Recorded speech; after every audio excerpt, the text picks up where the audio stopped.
Hello and welcome to VRAI Talk. In this episode, we're going to be talking with fashion photographer Graham Land and learn more about his background, his experiences at Fashion Week, and so much more from the world of photography from his expertise.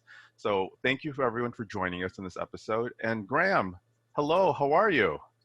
Hello there. It's from a sunny London. Well, good, good. Glad to hear it's a sunny London. Usually it's not so sunny in London whenever I've been it, there. it was raining. It was raining this morning. It's only Okay. stopped an hour ago.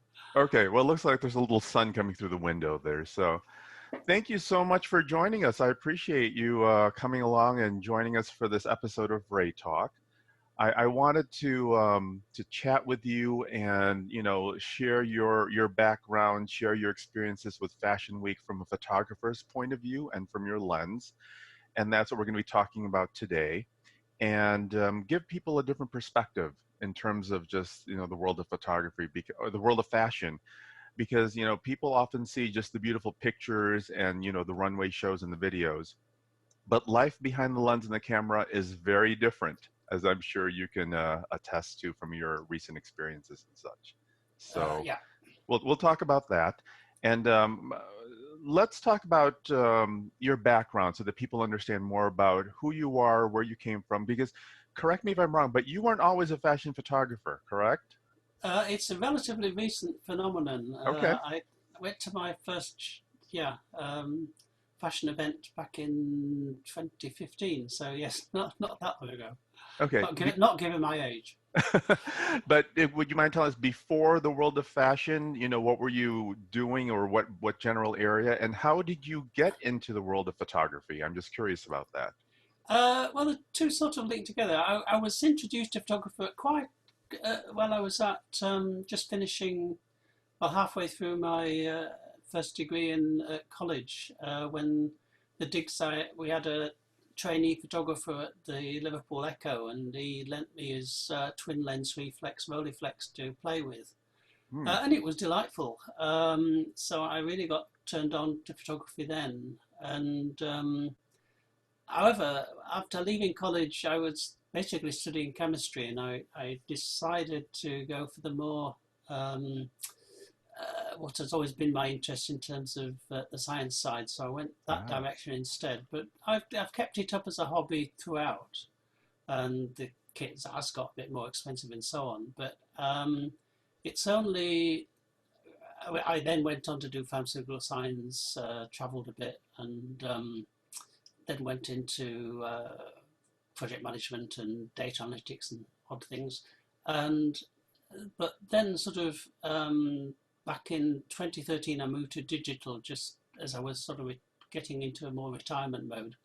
And photography then really took off again. I sort of accidentally in 2015 came across when the Women's London Fashion Week was based in the hubbub of Soho, Hmm. and came across it, and I thought it was such a delightful experience. All these splendid people, very happy to take your photograph, and yeah, I felt I had to do more of it, and so I did. At the same time, I took my photography a lot more and more seriously. So I, after sort of doing some sort of Royal Photographic Society qualification, I then went on to do a master's in photography with as a distance learning subject with the University of Falmouth University Okay. in the UK, with a lot of other international students. And then that I finished last year, and at the same time I've been period with the more with the women's rather than men's. The Hmm. men's was the first time I did this year. Um, yeah, got to the stage of being accredited, and then uh, basically sort of fits with my interest in people. I mean, my Wow. photography, until I came across fashion photography, was more sort of street photography and Okay. sort of social documentary. So it's a bit different, but it's all people. But yeah, the fashion has taken more of a place until it's become the majority. That and a certain amount of straight portraiture work. Wow, that's So fantastic. that's where I got to where I am. So Okay. I'm both an old hand and a latecomer at the same time. Uh, It's interesting and amazing that you've come from, the world of chemistry, you said, where you started out, and fortunately, your interest and hobby in photography has kept with you throughout your lifetime and everything, and here you are, doing more this is photography. true. Yeah, you It's just right. never know. Well, that's right. It's I mean, my highest qualification now is my master's in photography. So Okay. so it's an art degree as opposed to a science degree. So that was a strange experience studying that. Um, a totally different process of learning. Very Um, different, very different. yeah, it's certainly a shock to But me. that's fantastic. Um, Hey, you mentioned at one point you mentioned London Fashion Week back in 2013 in Soho, right? Was that at the Brewer Street car park? that's right. Okay. That's I know some people didn't like the risk of being run over. The streets are quite narrow and the It crowds were quite intense, but there, you know, I thought it was excellent. It was had a well, real life to it. well, it's interesting because, when the magazine started covering fashion, and London Fashion Week was actually the first fashion week event that we started covering. And I remember going to the Brewer Street car park in Soho. It was in the fall of 2015. That's when we first started. Oh right, And coincidence. and for a long time, I had no idea that that was a parking garage or whatever you call it. I thought it was a special venue just for like Fashion Week. Okay, being the novice that I was at that point in time, I had no idea. I mean, I remember walking up that huge ramp to get up to the main venue, Mm. and that's where the cars would go in and out.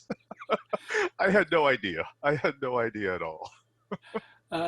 Yeah, it was definitely an unusual location. Yeah, Um, yeah. I mean, it's moved around a bit, but it was very memorable in terms of that location. So for all you know, we were out there at the same time. I was I could have a photograph of you somewhere. But you it's could not hopefully impossible. I hopefully haven't looked, but it's not impossible. well, when I go, I'm not very memorable and when it comes to what I'm wearing. I just basically show up and cover and I leave. So, there's a lot Uh, of more interesting people to photograph at these events, as you know. well, this is true. Very good.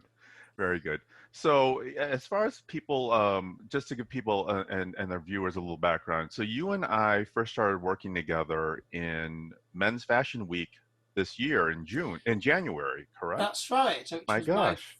first experience of it. Okay. And Yeah, I figured it'd probably be best to ease you into the world of fashion with Men's Week versus throwing you into the wolves with the Women's Fashion Week in February. So it's a, yeah. So it was good to experience that, I guess. So I'd love to hear your general thoughts and your perspective in terms of what London Fashion Week Men's was like back in January of this year. It seems like a lifetime ago, given everything that's happened. But can you tell us a little bit more about that? Yeah, it was I would say it is a very good preparation because it's not as intense as the women's. There's not really quite as many photographers, Hmm. so it's that bit easier to get a reasonable position. Though the marking out is it is really vital that you are there early rather than late, um, Yeah. but it's still not as intense. And obviously the capturing a picture, especially with the crowd, is a little bit easier, though it's different. The mood is different, though. It's not Hmm. quite got the same buzz to it, I don't think. But Mm. in some ways, there's some more opportunities. So it's a sort of a balance. There's, I think, to a certain degree, there's certainly less going on. There's less total activities to see. But in terms of a first experience, especially when you're covering most of it or practically all of it, that's good because you can realise where you have to time yourself, and you're not going to get too exhausted at the end of the day. Yeah. So it was a very good preparation. You're quite it's quite sensible. Well, good. So that was in early January. I believe it's like the first week of the new year is when London Fashion Week Men's is always held. So that was pretty That's early. right. And then Fashion Week for Women happens in mid-February. And so, tell us about your experience during Women's Fashion Week now. Any thoughts and highlights Um, from there? well, I should point out to people they're two very different venues. The first is in a, as opposed to a car park, it's a converted brewery. Yep. But it's a very large space, and there's plenty of room everywhere, really, including the runway. So It's a for, rather long runway, isn't it? it's a very long runway. You can land a plane, I think, in that runway. It's that sort of size. You could certainly host a Boeing within the Yeah. space, but yeah, whereas the British Fashion Council space at the Strand, which is for Hmm. Women's Fashion Week, is so different. It's Hmm. almost like a corridor.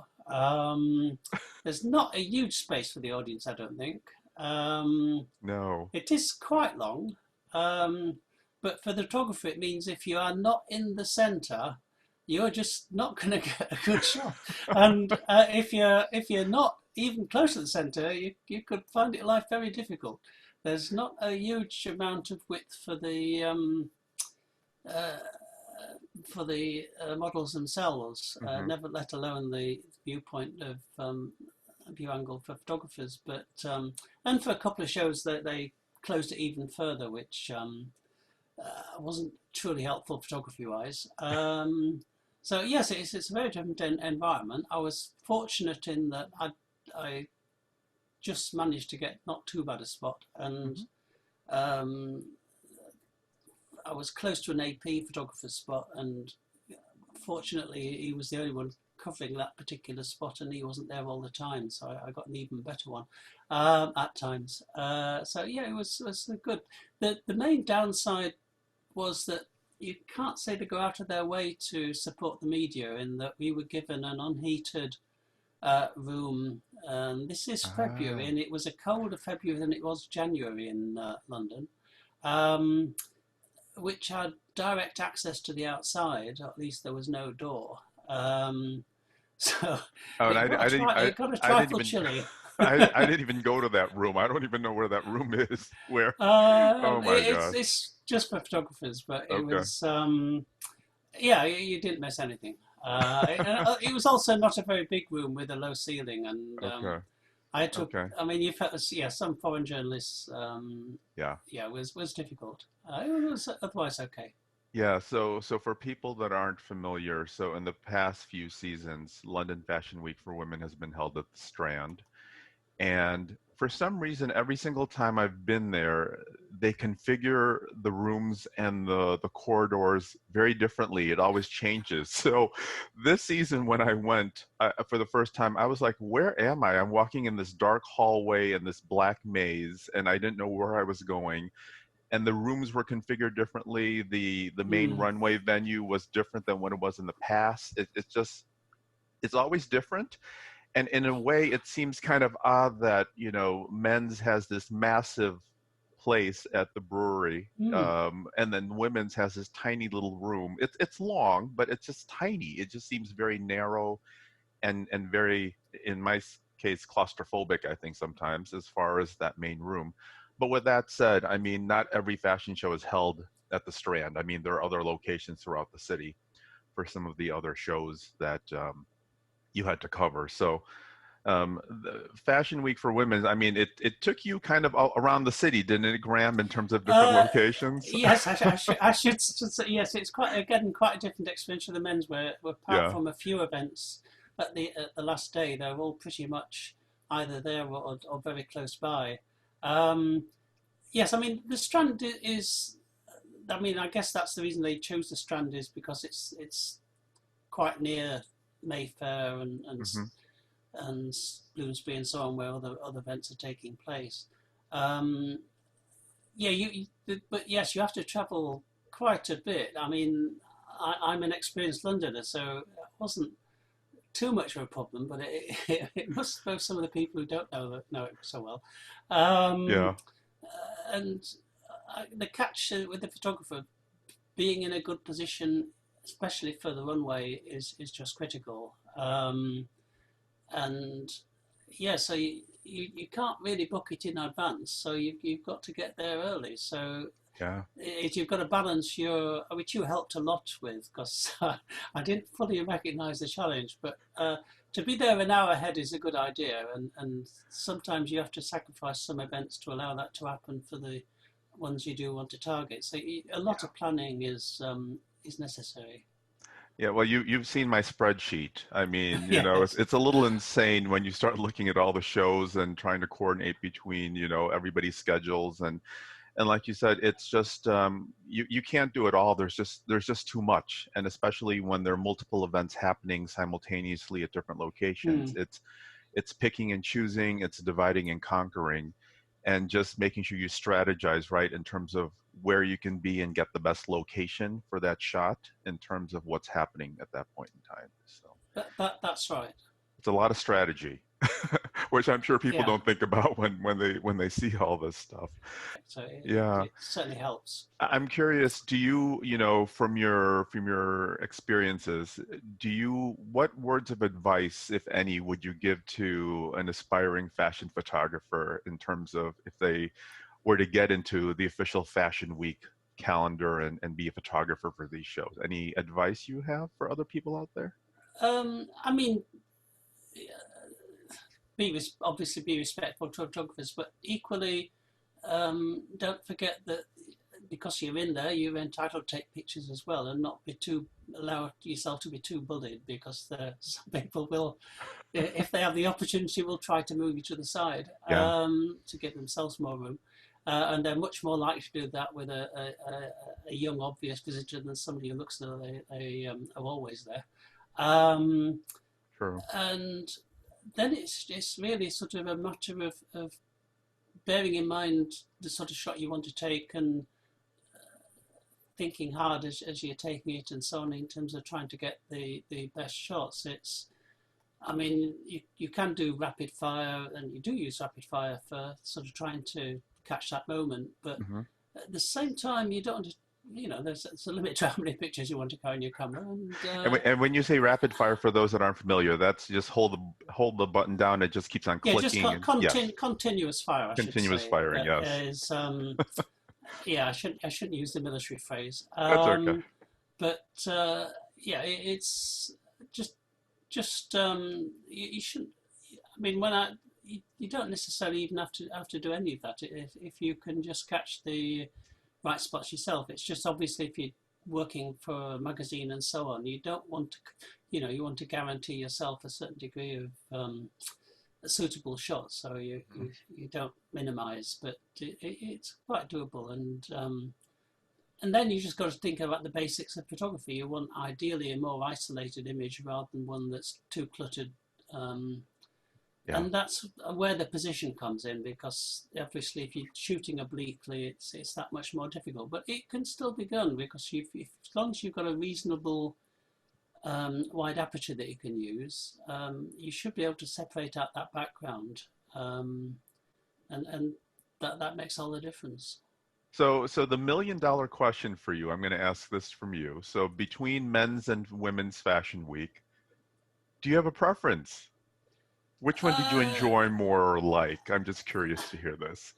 well, I like the intensity. To be fair, I like the intensity of the women's, Okay. and I don't want. And I think on the, I mean, you have so many more models and so on with the women's than you do with the men's. There's some very interesting models and people around in general. So the opportunities are that bit greater with the women's than they are with the Sure. men's. Hmm. Um, Having said that, was quite happy with the men's. They get some reasonable shots, and it's just that little bit different. Yeah.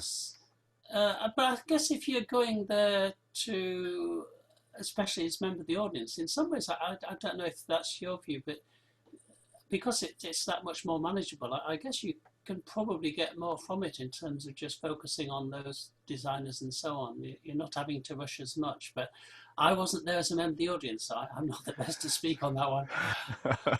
Well, no, you're right. I mean, they're both very different experiences, and the intensity and I call it a circus. It occurs more during Women's Fashion Week. There's a lot more people. There's a lot more focus and emphasis. There's a lot more streetwear going on outside the fashion Mm, shows, and there's just a lot more shows because it's a longer event, right? Versus Men's Fashion Weeks, it's 3 days. It's less number of designers showing, but it's a different experience where for me there's less intensity, mm, but I'm able to appreciate each designer and show more because there's just less of them versus the magnitude of shows that comes out during Women's Fashion Week in February. And that's where I end up just taking up a lot of notes after each show and documenting it all and using my camera, my cell phone, and using mm, whatever video I have just to make sure that I have reference, because there's just a lot to cover, and sometimes shows blend one into each other, mm. if they start looking alike, but sometimes there's just different shows where the designer just comes out with something totally different and you'll never forget that again once you walk out the show. So um, very different in good and bad in both ways, but definitely both enjoyable from my perspective as an audience member and media. So yeah. I could understand that. That would Yeah. make makes a lot of sense. So let me ask you this. So that was January and February, and things quickly changed a month Yes. later. Because to be honest with you, from my perspective, when I attended London Fashion Week, I knew that the virus and was happening in other parts of the world, and it really didn't cross my mind when I was attending the shows. But by the time I attended Paris Fashion Week at the end of February and early March, I knew that something was happening around the world. It was already starting to feel very different.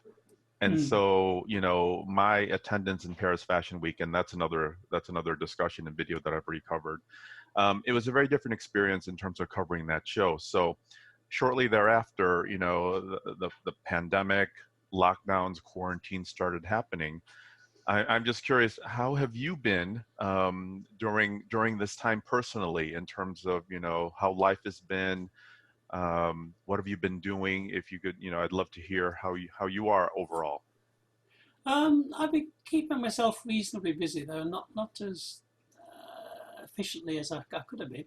I've done some offline courses, like a little bit more on the background to passions, because yeah, my background, as you know, is anything but fashion oriented. So that's been quite useful. Good.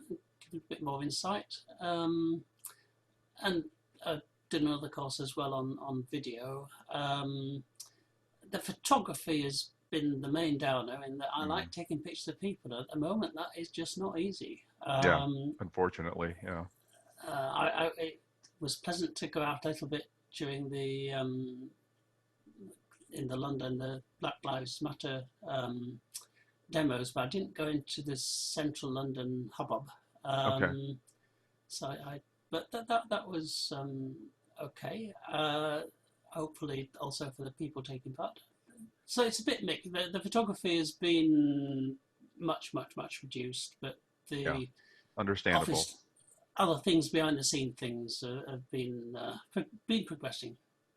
Well, no, it's interesting because of the fact that with the majority of the world locked down and staying inside, you've been forced. We've all been forced to adapt differently, and then some things that I've been doing is learning new things during this time Mm, frame, because I mean, the magazine has slowed down considerably, because before all this happened, I was planning on relaunching the magazine and doing a big editorials, and that just is not possible, given people can't uh, be everywhere and out and about.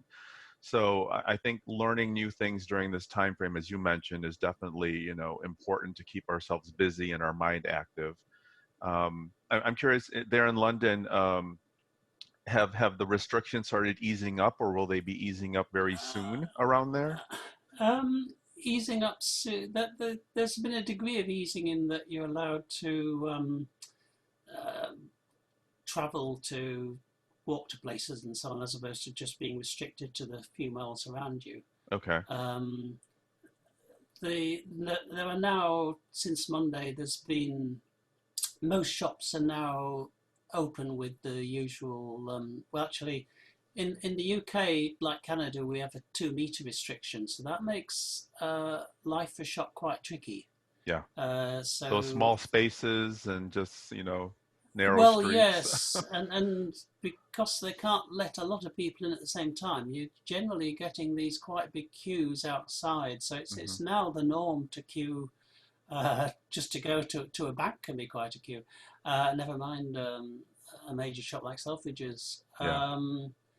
So, but I guess that's sort of the new norm, at least until a vaccine comes along. Yeah. Um, but yeah, on the 4th of July, which the first ease restrictions up quite a lot. Okay. And it's thought then there'll be things like sort of garden areas in for drinking and eating will, and also restaurants might be to a degree open as well. So that will be quite a change. Um, So the your, pubs your and your bars US are still picture is, closed? oh yes, Okay. they are yeah. So yeah, you're not allowed at all to congregate. You're not supposed to travel unless you have to do it for on public transport, unless it's sort of vital or for work or something. Got it. Essential workers. Um, Yeah. essential workers, and they've Yeah. now brought in a mandatory mask on transport as well. Okay. So that there's quite a few differences, but I mean, and the in Scotland it's slightly slower. They've got slightly more restrictions at the moment than the England does, and similar in Wales. So it's not quite the same throughout the country, though they're pretty much following the same path. It's just not exactly the same time, but not as complicated as in the States. um, Well, every state has its own little policies and rules and regulations, so there's no consistency here in terms of what, the country's doing. So for us here where I am, in the state of Illinois, where Chicago is, we are planning to open up to another phase at the end of this month of June, hmm. where I heard that they're going to start allowing restaurants to open. And don't quote, nobody quote me on this. I haven't read the latest. It's just I've just been basically taking care of and being as safe as possible.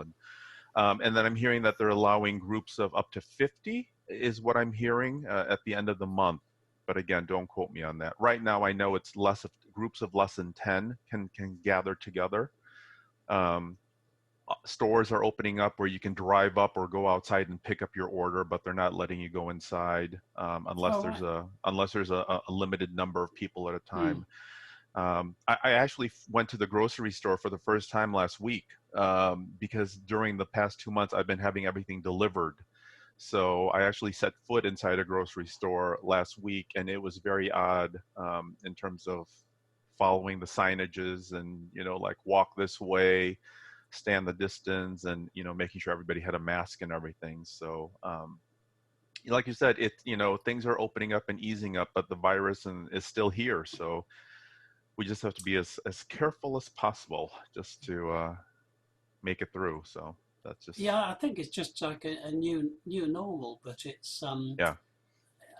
but yes, given most of our interests involve people getting reasonably together in reasonable number, it yeah, I don't think guess things aren't going to get back to normal properly for a while yet. It'll be a Um, while. It'll be a while. Well, hopefully as things ease up there, you can resume more of your photography, since I oh know that's what yes, you've been missing that definitely during this time frame. So that's the big miss. Yeah.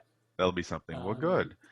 Um, so given all of that, this past weekend, London Fashion Week had its digital fashion show, its genderless fashion show, and it was very different. If things had not happened, you and I would be planning it. I had, yeah, I was really looking forward I to, know. yeah, this last couple of weeks, but no matter, Yeah. it didn't happen. We'll have to talk, as we hear about September. But for now, they had the digital show this past weekend. I'd be curious to hear, I'd be interested to hear your perspective in terms of any general thoughts in terms of, if you did catch some of the digital videos or I, discussions. I found the website a bit confusing, which I think Okay. others have commented on. I think yourself as well. But yeah, I mean, I thought it was impressive that it's there. Um, and I was more interested on the photography side, so it's the shot of SS-21 was really what I was looking for, and there didn't seem an awful lot of that about. No. But what was there, I thought was quite well shot. It was interesting to see these very well thought out videos, especially the one that was done shooting out dark streets of Paris, and I think it was Paris, and various offices and so on. That was, Hmm. I mean, but it's a different, yeah, it's Very different. not the same. I didn't, yeah, so I was both at the same time a little bit impressed in some respects, and maybe thought they could possibly have done a bit more on the SS-21 on others, because I think some designers did put some stuff forward, but however, it's a they they bit of a they mixed bag, I thought. No, definitely. I mean, they did the best they could given the circumstances and the Oh challenges. yes, And absolutely. yeah, It was yeah. impressive that they put it together. I don't know what you feel, but I presume certain elements of that may continue. I don't know. I mean, it Well, certainly yeah. broadens the envelope, so to speak. No, I think it does. I mean, there are definitely certain elements of what we saw this past weekend that I'm sure we'll see further. And given that statement, I'm looking forward to what Paris and Milan are going to be doing Mm, in July because that's going to be all digital as well too. So that'll be interesting to see how they handle their content and what they produce and provide to, the global audience at this point, since anybody can log mm, in and see. I'm really curious at this point what's going to happen with September because that's when all the big shows for women happen, and with a lot of changes from some designers pulling out or a mm, lot of designers requesting that the fashion calendar change or things be done differently. That's where my big question mark is in terms of what will that be like, and how will our involvement from photography, from the media, from audience participation to the actual venue and events, what will that be like? And I don't know at this point. That's just me. So I'm afraid I totally share your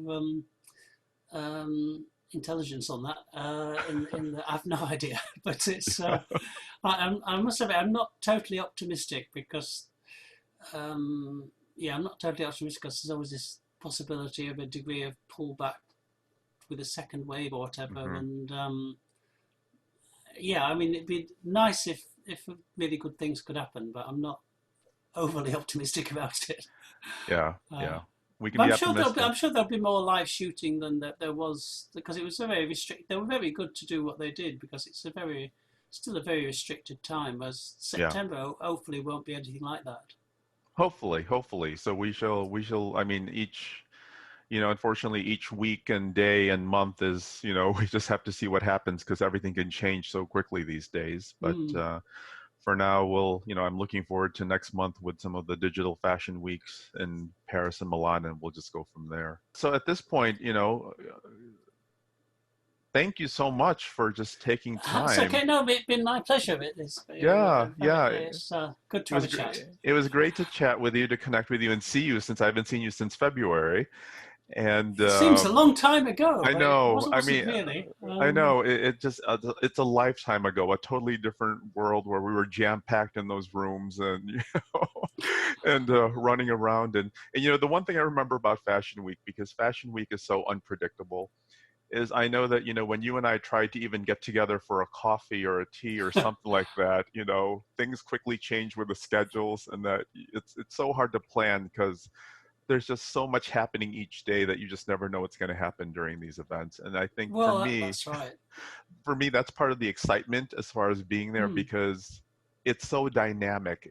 There's always so much changing and happening, and running from venue to venue and mm. making sure that people are going to where they're going. That's part of the excitement and what I miss about the entire experience, from my perspective. So No, I mean photography is much the same, especially in yeah. terms of Well, you don't really know what's going to be on the cap unless you've got extra additional. You've worked with the designer or something. You don't really know what's going to be there when you arrive. And outside, there's a lot going on outside, and Yeah. yeah, there can be some very good experiences and Yeah. shots to be taken. Yeah. Well, so I'm going to make sure to share Graham's Instagram page. So if you aren't following Oh, very Graham, you can kind. take a look at his video, take a look at his photography. You know what he's captured. And also share on the magazine. Take a look at the shows that he's been covering for us, and see some of the great work that he's done. And with that said, Graham, thank you again for joining us. I really appreciate you taking the time to chat with me today. No, no, my pleasure. That's And okay. and I look forward to being able to see you in person and Yeah, working together on another show and event there in the UK. absolutely. Yes, yeah, definitely. Okay. Look forward to it intensely. All right. Well, listen, be safe, stay well, And and yourselves. thank you again. So thank you everybody for watching our latest episode of VRAI Talk, and we will see you next time. Bye bye. Okay, bye, folks.